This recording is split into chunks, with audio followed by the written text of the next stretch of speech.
Well, good morning to everyone. It's a nice snowy morning to be inside doing this online. It's a little crazy out here. I don't know what it's like by you. But I thought maybe if each of you would take a moment to introduce yourselves to our wonderful guest speaker, and then I will tell you a little bit about her, but she'll tell you much more about all the wonderful work she does. Sammy, I see you first on my screen. So would you introduce yourself to Dr. Smith? Yes, I will. Hello, Jenny. My name is Sammy Leon. I'm a senior in North Central College studying education studies as my major.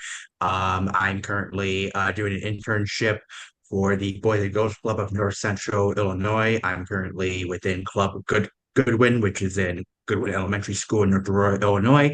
Trying to go try to go daily as much as possible between 2 o'clock to 6 p.m. at the latest, unless I'm able to leave early. I've been working with a handful of or a few staff members on work with kindergartners or older kids now, like in the third little older than third graders. Just kind of working with them on programs, snack time, making sure they're being responsible, being safe with everybody, being respectful. Identity behaviors that kind of are not exactly appropriate, and I would probably report it to our site supervisor, which is Miranda Bannister. But yeah, so far within the first week and a half that I've been doing that, it's been really, really good. I think I've gotten a lot insight, especially so far this week. So far. So thank you. Thank thank you, Sammy. Dean, how about you? Hi, my name is Dean Farlander. I am a senior studying educational studies and history slash social studies. I'm currently completing an internship at Osterley Library in the cataloging and acquisitions department. Perfect. Okay. Ruby. Hi, good morning to everybody. So my name is Ruby. I am currently interning in at a daycare actually. So I was an elementary ed major at first and then I dropped out of that and I felt like I still wanted to be in a place where I can have children around me and I can implement some education and academical work with them. And that's going to be my new goal from now on. So that's where I've been interning at, and I've really been enjoying that a lot. And now I'm going to turn it over to Dr. Jenny Smith, who is our associate provost, or assistant provost, I believe. I'm not sure, assistant provost for student success and engaged learning. But she's also the interim director of the North Central College Writing Center, among about 10 other hats that I think she's wearing right now, from what I've been watching in recent emails. But I'm going to let Dr. Smith tell you a little bit more about herself and about the Writing Center. And we can talk about, I can show you later, there are a lot of these materials and links to these materials are in our Canvas course site. Thank you so much, Dr. Spillman. Thank you, Sammy, Dean, and Ruby, for introducing yourselves. It sounds like you have really fantastic internships. I like how different they all are. And I imagine that the opportunity to talk together about your internships will be really fruitful this spring. Thinking about like, what does it look like to be at Boys and Girls or a library or in an early childhood center? I think that will be really helpful to have this community of support and kind of illuminate what you're all experiencing. I'm really glad to be here. This talk is right at the intersection of two things that are very near and dear to my heart, which are writing and career readiness. So that's kind of how I came into this assistant provost role a little bit. The ability to communicate well about our professional accomplishments, ambitions, aspirations is really central to the work I do in both of those roles and spaces. In some form or capacity, I've been with writing centers. I think I counted 16 years. And I was happy to step back in this year while my colleague, Dr. Shohini Roy, is on sabbatical. So I'm just kind of reprising my role for this year. And I will very happily turn it back over to her in the fall when she's back from sabbatical. But I love this work. I'm actually in the space today because the snow was so terrible that and I was dropping off donuts for campus coffee today, which is here in the library. So by the time I parked, dropped my donuts off, I'm like, you know what? I'll take this call from the writing center. So I'm here today. We open next Tuesday. So we're opening on the 20th. We've got the beautiful colon, semicolon wallpaper behind me.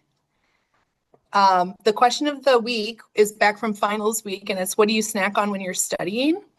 Their answers are cheese curds, Jersey Mike's, beef sticks, nothing, just your hunger, and Jimmy John's. And then if you ever need a place to study and write, you're welcome always to write here, and we've got coffee and snacks here too, and we've got some computers. So the Writing Center is a space both to get help on your writing, but also just if you need, I think we often benefit from a quiet space to work, and the library is good for that, but this space too. And then the tutor that stayed with us in all of our locations is Marcus. He's back here too. So I have a PowerPoint I'm going to share, and it's been a minute since I taught online, so just make sure. Yes, here we go.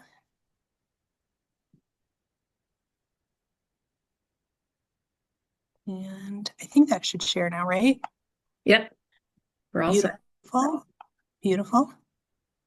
I'm going to give you a kind of overview of our services, and then I'm going to share some resources and support that are specific to career readiness. So you have landed internships, and I think probably one thing you'll be talking about over the course of the spring is like, okay, well, what's next? What are the positions I might look at having had this internship? How do I talk about what I've learned and gained in this internship in the next stage of my career? Sometimes internships reveal what you don't want to do, which is very valuable. And then sometimes they reveal what you do want to do. And so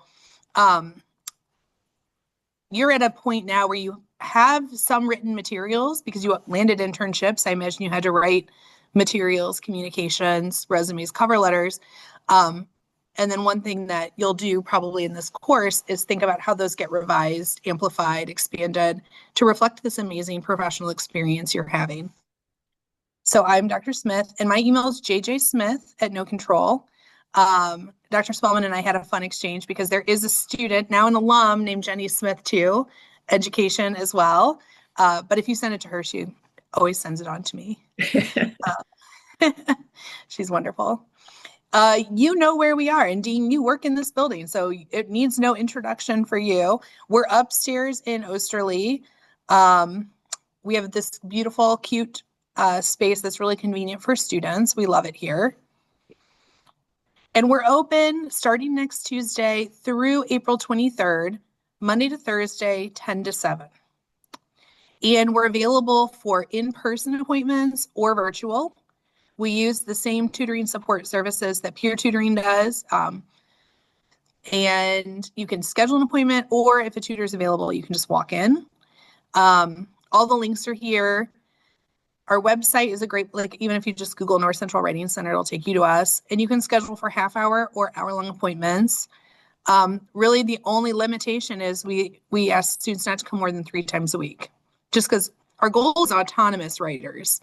Our goal is people who understand their voice and process better. We don't want them to become over-reliant, which as educators, I know that's always the balance we're trying to strike, right? How do we equip the people we serve with the skills so they can do it themselves? So that's a little bit about who we are, where we are. What we do, we really focus on the writing process. So we really want writers to understand how they write, what their strengths are, what their interests are.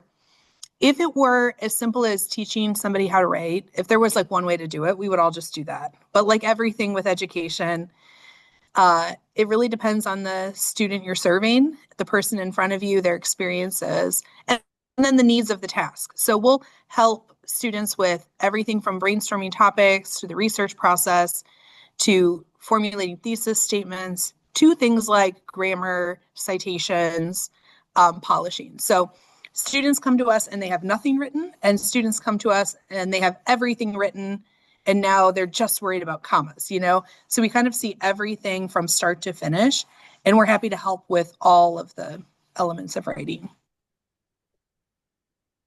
In this class, I think you're writing some reflections. We can help with that kind of writing too. Although I'm going to focus on the professional documents today. The best ways to use us, come at any stage of the writing process. My favorite tutorials are the ones where students actually have nothing written and everything's still possible, but we will take at any stage of the writing process. We recommend that you visit us early in the process and then often during drafting, editing, and proofreading. Studies have shown that students who use the Writing Center 3 times a semester have higher GPAs in academic achievement across all of their courses, because really what it's doing is it's instilling this idea that you have to keep working, right? That it's an iterative process. And for a lot of our students, that's like something they have to learn when they acclimate to this environment, that it's something that needs revision, editing, and proofreading. It really does help if you bring an assignment sheet or any materials from the course. It sounds like your course is largely on Canvas. So for you all, you could bring your computer, pull up your Canvas site. We've got computers in the space, but it does help if our tutors know what you're being asked to produce. And if you have any notes or kind of a rubric or any specifications from your professor, all of that's really helpful. Can I answer any questions yet? Have you all used us before? Have Dean and Ruby and Sammy, have you used the Writing Center? And what have you used it for? I've been mainly using the Writing Center to kind of just help with editing or Mhm. any drafting ideas. Mhm. That's what I've been mainly using it for. Yeah. And what kind of classes bring you to us? Usually, uh, writing specific courses, Mhm. focus on writing in general. In fact, I have a intensive writing class this semester. Yes. And also any history courses, because those require significant essays.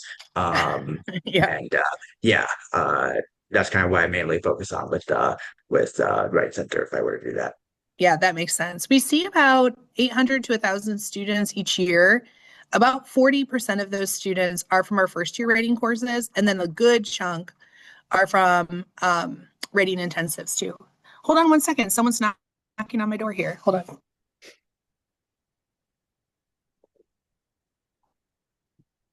Hello?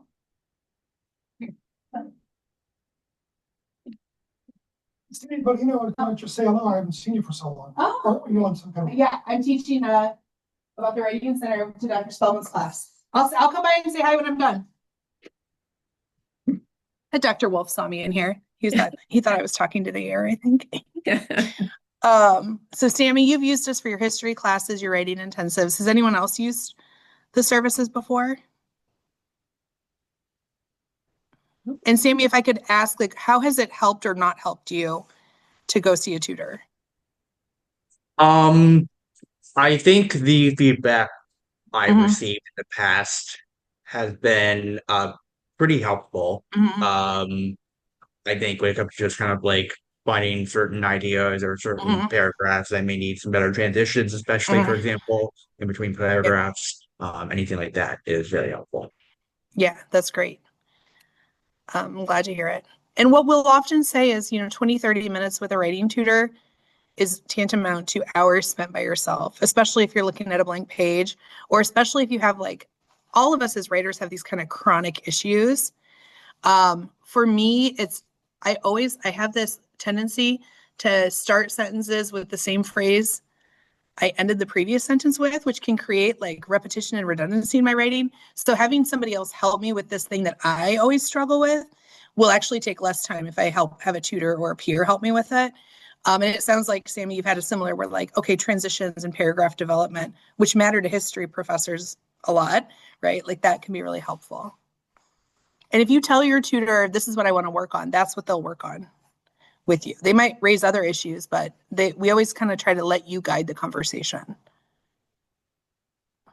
And so with that, we really do want to focus on students taking ownership of their own text, really focusing on the text itself and the process, looking at the higher order concerns, things like idea development, use of evidence, organization.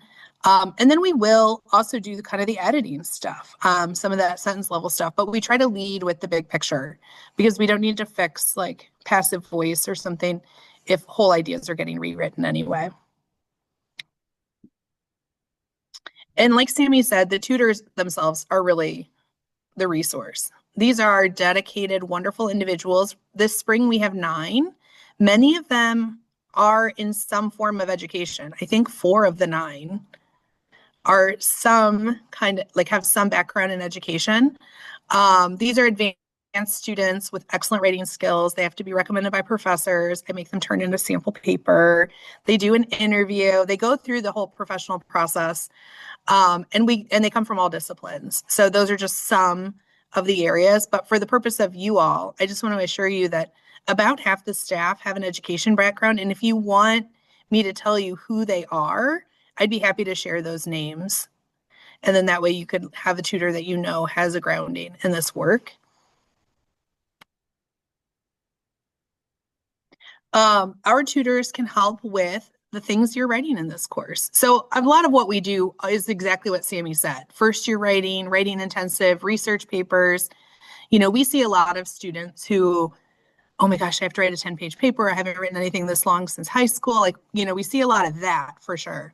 But we do also help with resumes, cover letters, and then some of the other places you might do professional communication, things like statements for LinkedIn, like how you frame yourself on your LinkedIn profile or handshake.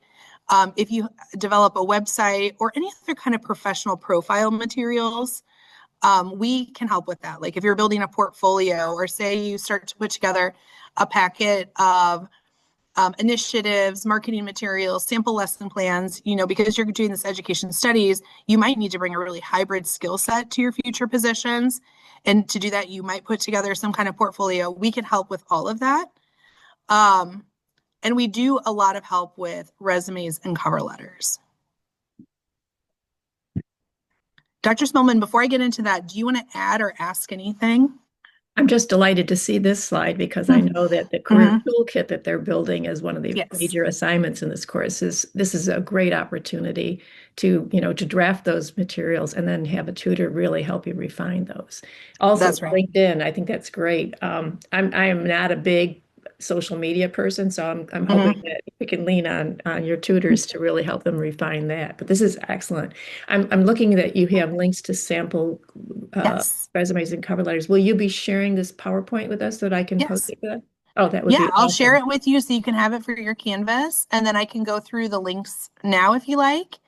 I don't know what all you have planned for your class today, but I could at least show you what they're like and the kinds of information they contain. That'd be fine. Yeah. Yeah.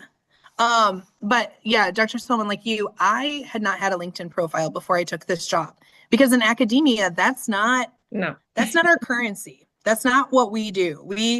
We work through these like 20-page CVs and these really narrative cover letters. Like that's what our profession requires of us. But when I took on this work of career readiness, I'm like, well, I need to be like practicing what I preach for broader audiences. And it has been really useful. Like I'm not as engaged on something like LinkedIn as some of our colleagues who are posting lots of educations about higher education in the future, but it has been useful to read what they're posting, the kind of conversations that are happening. And I would share that more people see my profile on that than ever see my CV and cover letter, right? It's so much more of a public facing document. And I recycled language. So language that you might see on my LinkedIn page is some of the language that I included when I applied for this position. So it's okay to use your own language across multiple documents, so long as you're writing them, they're your voice. So that's one thing about professional writing documents. They're living documents. You're going to produce a draft. You've already produced one to get the position. Now you're going to rewrite it and revise it based on what you're learning this semester, both in your internship and in the course. And then for the rest of your professional life, you're going to come back, you're going to revise, you're going to add, you're going to take stuff off as you gain more experience. And I think that that's something just culturally we could do a better job of understanding and communicating, that this is an ongoing process. College is really the start, not the end of your professional journey. So that's my lofty spiel. On the ground, we've got 2 documents that can be a resource to you as you craft your toolkit. Saying that is contacting the server for my information.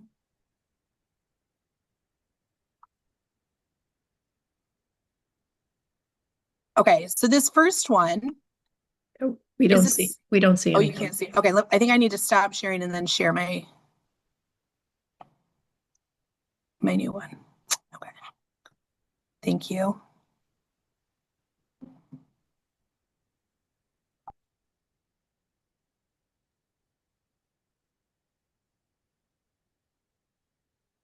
So this first one is one I developed to train the tutors, and then I also shared it when I was chair of the English department for students. So this one is a little bit more humanities centered. So I would just say there is that lens that I want you to see this through. You should always talk to your education faculty about the standards and conventions within a discipline.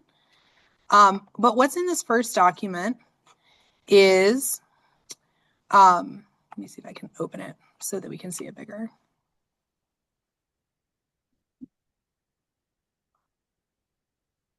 Okay. What you'll see in the first document is a sample of the resume and cover letter as you scroll down, and then I've annotated it. So it shows you a way to set up your resume, but then it has annotations, such as, you know, for most positions and at this stage in your career, a one-page resume is appropriate. As you go farther in your career, or if you have a ton of experiences and it would be a shame to lose any, you can go to 2, but not more than that. You're very early career, and there's really no need. Employers don't spend much time on it, so you want this to be a super polished document. Give them no reason to tell you no, right? If you're in your current position, you can use your North Central, although CCPD will tell you that you should have a personal email that's not tethered to North Central, because then if you graduate, our email addresses stop working, or yours will, and job searches are long. You might apply for a position in March or April of this spring, and they might not contact you until August or September. It would be long, but it wouldn't be totally out of left field for that to happen. And you want to make sure that you've given them the contact information to still reach you. So what you'll see here in the annotations are kind of guidance of the kinds of like rules and conventions of writing resumes. This is not a hard and fast rule about GPAs, but it's like my guidance. It really should be a high GPA to include it. Otherwise, leave it off. Your GPA, no one's going to ask you. No one asks me, oh, Dr. Smith, what was your GPA? Like that, you know, the degree, the accomplishments, what you did with your time and your ability to narrate matter. When you describe your positions, which will go in reverse chronological order, the formatting's a little off because I opened it on the web browser, but if you open it from the PowerPoint, it should look right. You're going to focus on accomplishments rather than just responsibilities. So for instance, if a writing center tutor is working in this space, you do want to capture your responsibility, tutoring students at all levels, using these non-directive approaches. But then I would encourage them, based on what they did during their time with us, to focus on accomplishments. Developed materials on APA handouts is something one tutor's done. We had a tutor who wrote, who kind of did a sample lab report. So a lot of our writing center tutors are not science students. So we saw a need and a tutor filled it. One tutor, very ambitious last year, revamped our training materials to serve neurodivergent students.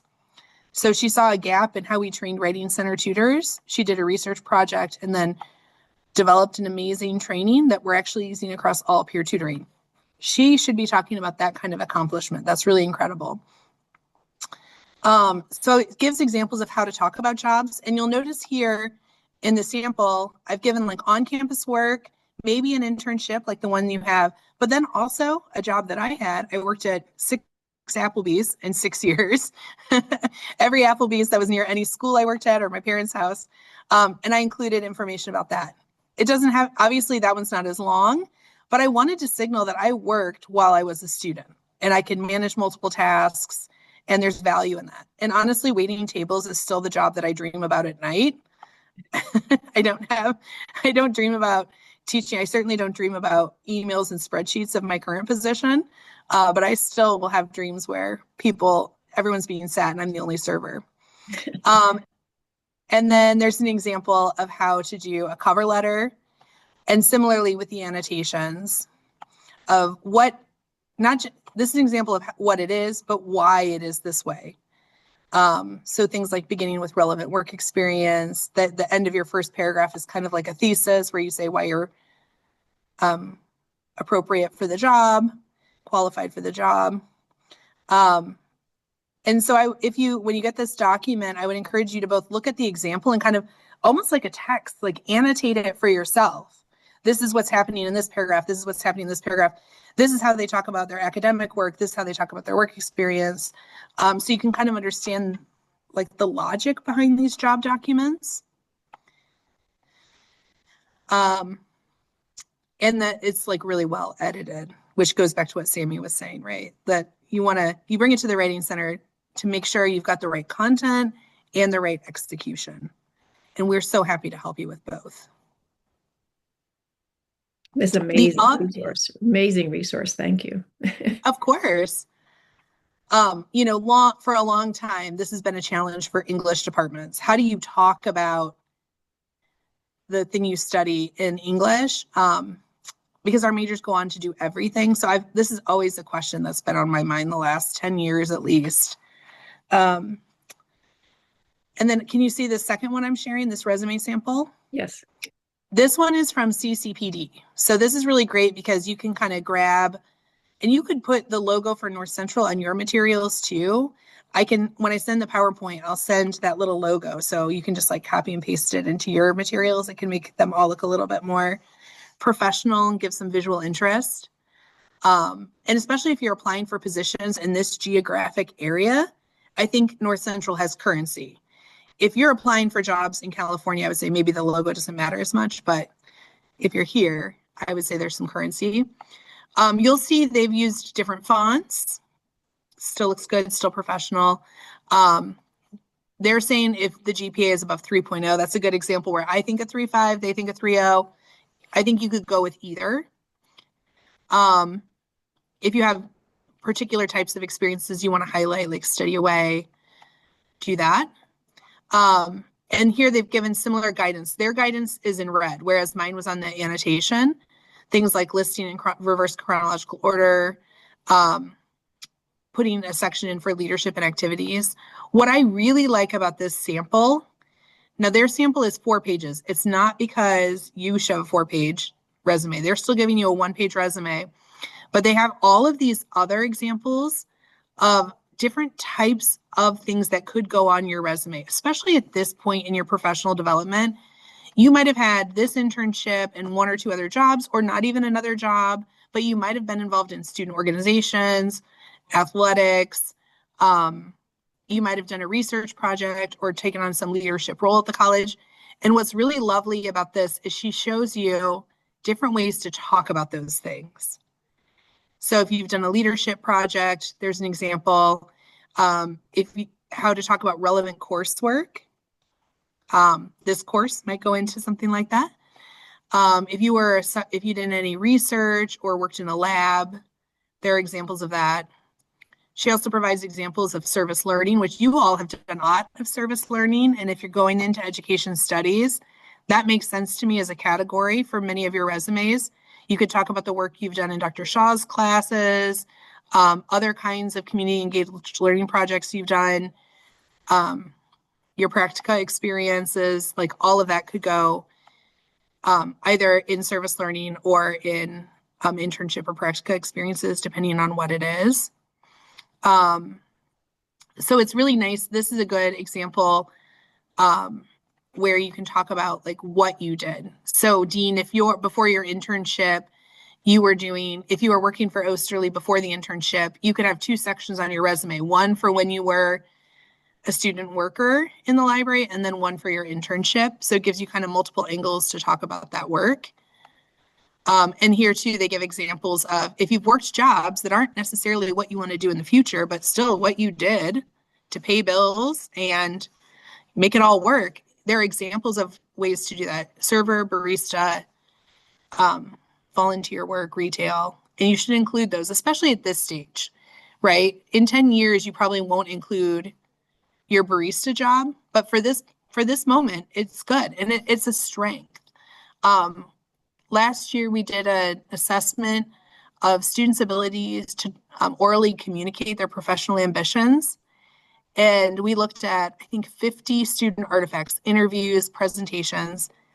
And the one that stayed with us the most was a student, a psychology major, who talked about the challenges of waiting tables when she had made a mistake when she realized it was her mistake and she still needed to problem solve for her like 5 other tables, I'm not doing the story justice, but the way this woman talked about her ability to handle multiple problems at once, and she used her waiting tables experience to show it, was just incredible.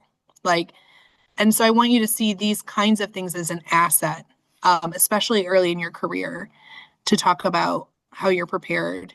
I mean, if you're doing early childhood, like Ruby, you have to handle lots of competing needs all at once. And if you've had a position that speaks to that, even if it's not early childhood, you can kind of signal that on your resume.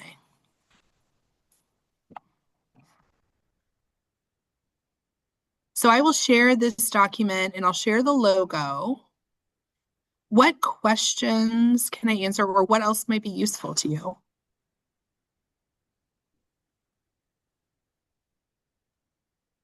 I think one question I do have, because I actually did finish a resume and cover letter to apply for the Boys and Girls Club position. Nice. Into my resume, looking at that CCPD document, they say Mhm. like they recommend like having 3 to 5 bullet points on each Yes.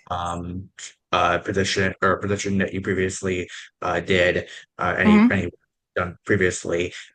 Meanwhile, with the example you had, Mhm. um, you kind of came in at like three, maybe even two or one bullet point, Right. uh, just to highlight certain job experiences.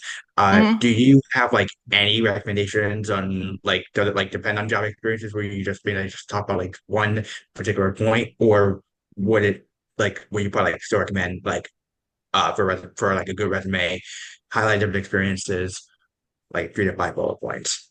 I think that's a really great question. And I think the general guidance of 3 to 5 per position makes a lot of sense. I would just offer the caveat based on my example that you are going to have to make choices on what you give words and space to. And so if you've had 5 jobs, you really can't do 3 to 5 bullets for each and still stay to a page, in which case I think you give the bulk of your bullets to those jobs that are most relevant or most recent. So then you have to make decisions about, okay, this internship that you're in now, I think by May, it definitely deserves 3 to 5 bullets on your resume, right? But if you've worked, like the example on the one of waiting tables, that's why that only gets one, because it's not as relevant to what the person wants to do next. Whereas the writing center position and the internship are more relevant to what they do next. But still signaling that this is how the person spent their time in these years, I think is a good thing to do. So if you have the space to follow the guidance of 3 to 5, I think that's good guidance. If you find that I am out of space, this is too long, then I think you make choices to give the bulk of your words and bullets to those experiences that are the most relevant or the most recent. And often it's a combination. And then you make painful cuts. And that's something about professional documents. Like over the course of your professional life, you are going to cut things that were once really important accomplishments, but now, right? Like I wouldn't include a lot from your high school accomplishments at this point, only if they were truly like extraordinary. Um, things like Eagle Scout may always get you kind of like a moment of like, oh, because that people who are scouts are like really into that. Like there might be things like some exceptions, but in general, you're really focusing on what you've done during your collegiate career. That's a really good question. And great advice. Thank you. Thank you. Yeah. Well, one thing about professional documents and writing is there are almost as many opinions as there are people doing the work.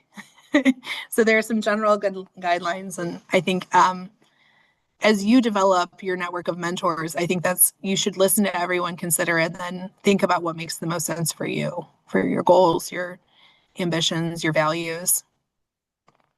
Yeah. Those are wise words. Thank you.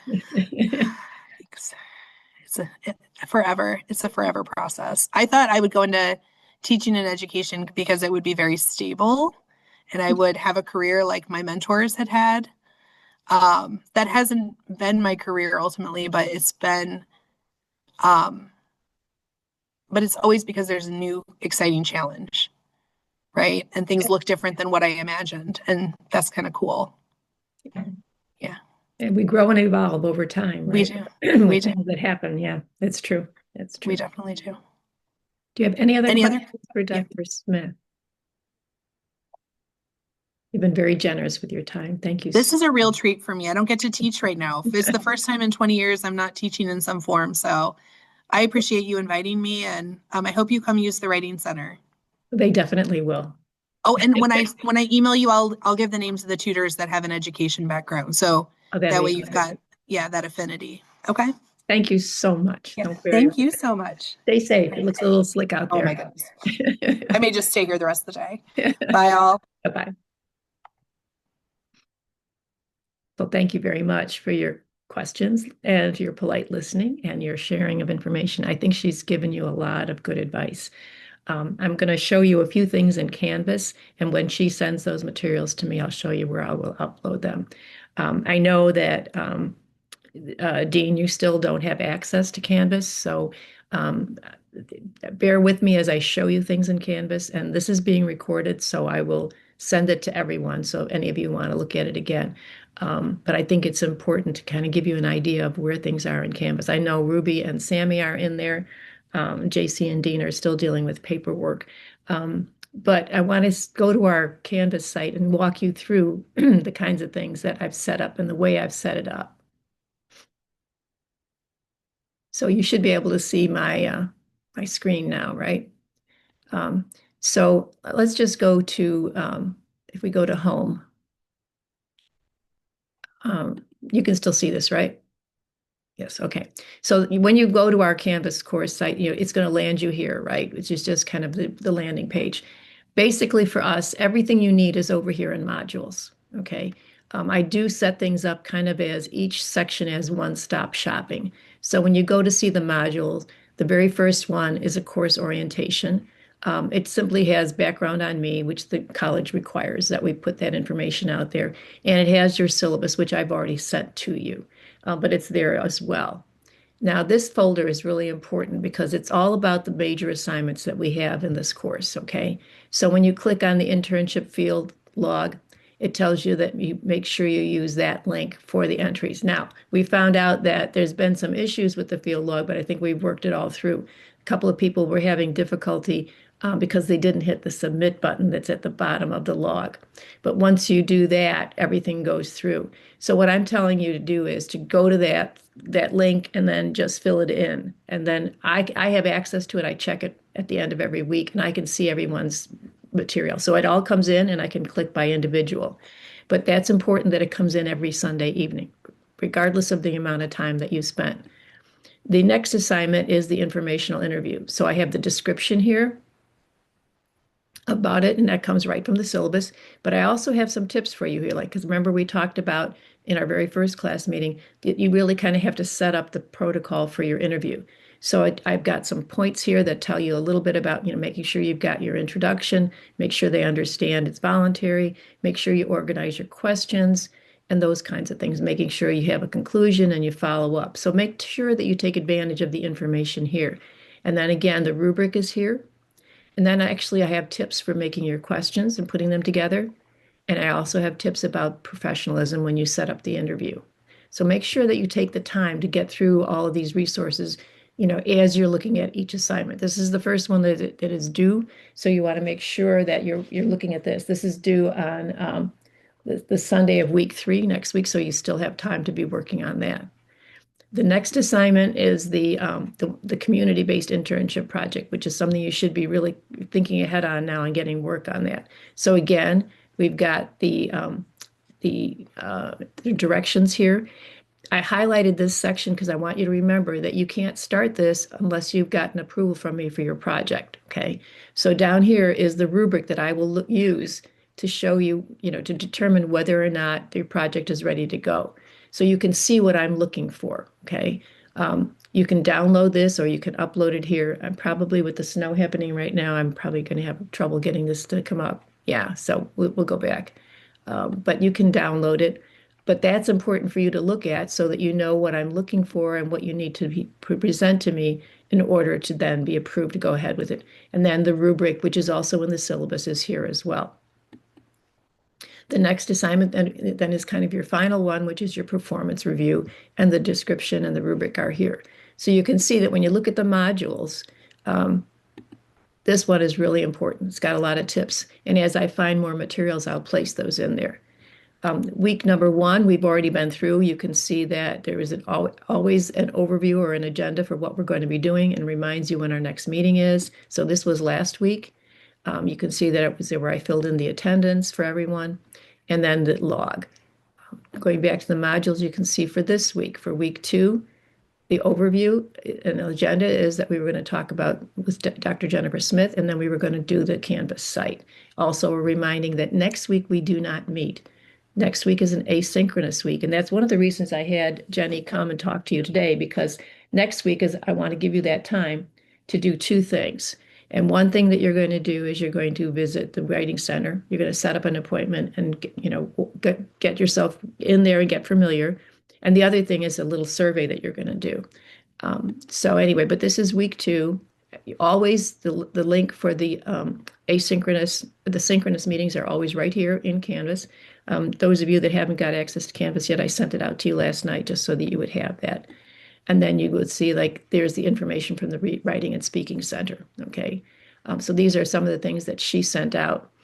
I'm going to stop sharing that just for a moment because I want to show you what that is. I mean, it shows up a little differently when you see it, but at the bottom of that page, there's a document here that you should be able to see that shows about all the services at the Speaking Center and the Writing Center, okay? So it gives you when they're open, their hours, and when you go, you will receive a report, some kind of proof that you will submit to me as evidence that you did go to the Writing Center, okay? Then there's all the contact information that you need for the people that are in charge of the Writing Center and the Speaking Center. So that document that I just showed you, let's see if I can put it down. That document I just showed you is actually in our Canvas course. Didn't transfer in really well here, so I actually also uploaded it here for you. And then for the rest of this week, attendance. So you'll notice that there's kind of a pattern, right? The weeks that we're together, we have, there'll be always be an overview and agenda. There'll always be the Zoom link, and then there'll be anything related to that. So this section here that says the Speaking and Writing Center, when Jenny Smith sends me the PowerPoint, I will put all of that in here for you as well. And then you'll see that every week that internship log is due. Now, next week's going to be a little different. Let me move you out of the way, and I'm going to open it right now so that it's open for you ahead of time and you can get a head start looking at it. But instead of an agenda, you're going to have a to-do list, right? Because we're going to not going to meet together. So it's absolutely important that you get an appointment for the Writing Center. And then I want you to complete this survey. We're going to talk about this survey when we get together in week 4. And then there's actually what I placed in each asynchronous week is an accountability task. And then it's also reminding you that your informational interview is due. So in terms of next week, the accountability here is just upload a short reflection related to your appointment at the Speaking and Writing Center and attach the evidence that you've been there. That way you get full credit for having been there and completing that piece. Your attendance obviously will be dependent on that accountability. So that's important. And then also your field log, right? And then also this is where you will submit your informational interview. So this is what it looks like on my end. It probably looks a little different on your end. Let's see if I can do that. Yeah, so if you look at it as a student, this is what you'll see. And you'll see right here is where you upload your assignment. So the rest of this pretty much will go the same way. I usually open up things a week early in advance. Let's see if I can leave the student view and go back. So you can see from my screen, all the other weeks are ready. They're all filled in and ready to go. I'm not going to open those and give you, a stressful reaction. But I'll open, always a week or so ahead of time. Any questions about Canvas and what we're doing there? I think the only question not related to the Canvas, just like submitting the weekly logs. Because I believe so. If say, okay, week one is already done, right? And then we start a new one with none of the information previously there saved, No, right? no, it's all We can, saved. It's all saved on oh, oh, demand. oh, okay, from your end. That's why it's all there for 15 sections. So when Okay, you what you've done is there and saved, and what you add when you open it up next time, it should be there, and you just go to the next section. okay. Next session. Okay, Yeah, okay. that's a good question. Yeah, but Yeah, I did close the thing that said submit a link here because you don't need to do that. All you need to do is go to that link, and I can see it. As long as you remember to hit submit. Well, going to next isn't going to help because I know right. both. I think Ruby and JC, was it? I think, or was it Ruby and Sammy that had trouble? And yeah, I think it was you two that had trouble, and because you Yeah. hadn't hit submit. Okay. Dean, do you know when you're going to have access, when you're going to be registered? Not yet. I would assume that I would have the paperwork in by the end of the week at the latest. So what paperwork are you still waiting on? Just I'm not even sure.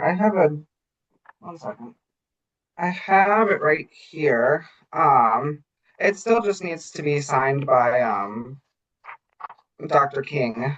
And I think I sent her the form online, but I think there was an issue, for an online signature, so I have to redo that today and send it back to her. Okay. All right. And I think she has office hours on Tuesday and Thursday mornings. So if there's a need for you to get that signed, I think you can hop over and see her. But it's critical because until those papers are turned in, you're not registered for the class. And then when you're registered for the class, it takes 24 hours to give you access to Canvas. So Hmm. I think the resources that are there, you're going to need to be able to do, and then you're going to have to be uploading evidence. So if you can get that done today or tomorrow, I think that would be really critical. Of course. Okay. What other questions do you have about Canvas, about the field log?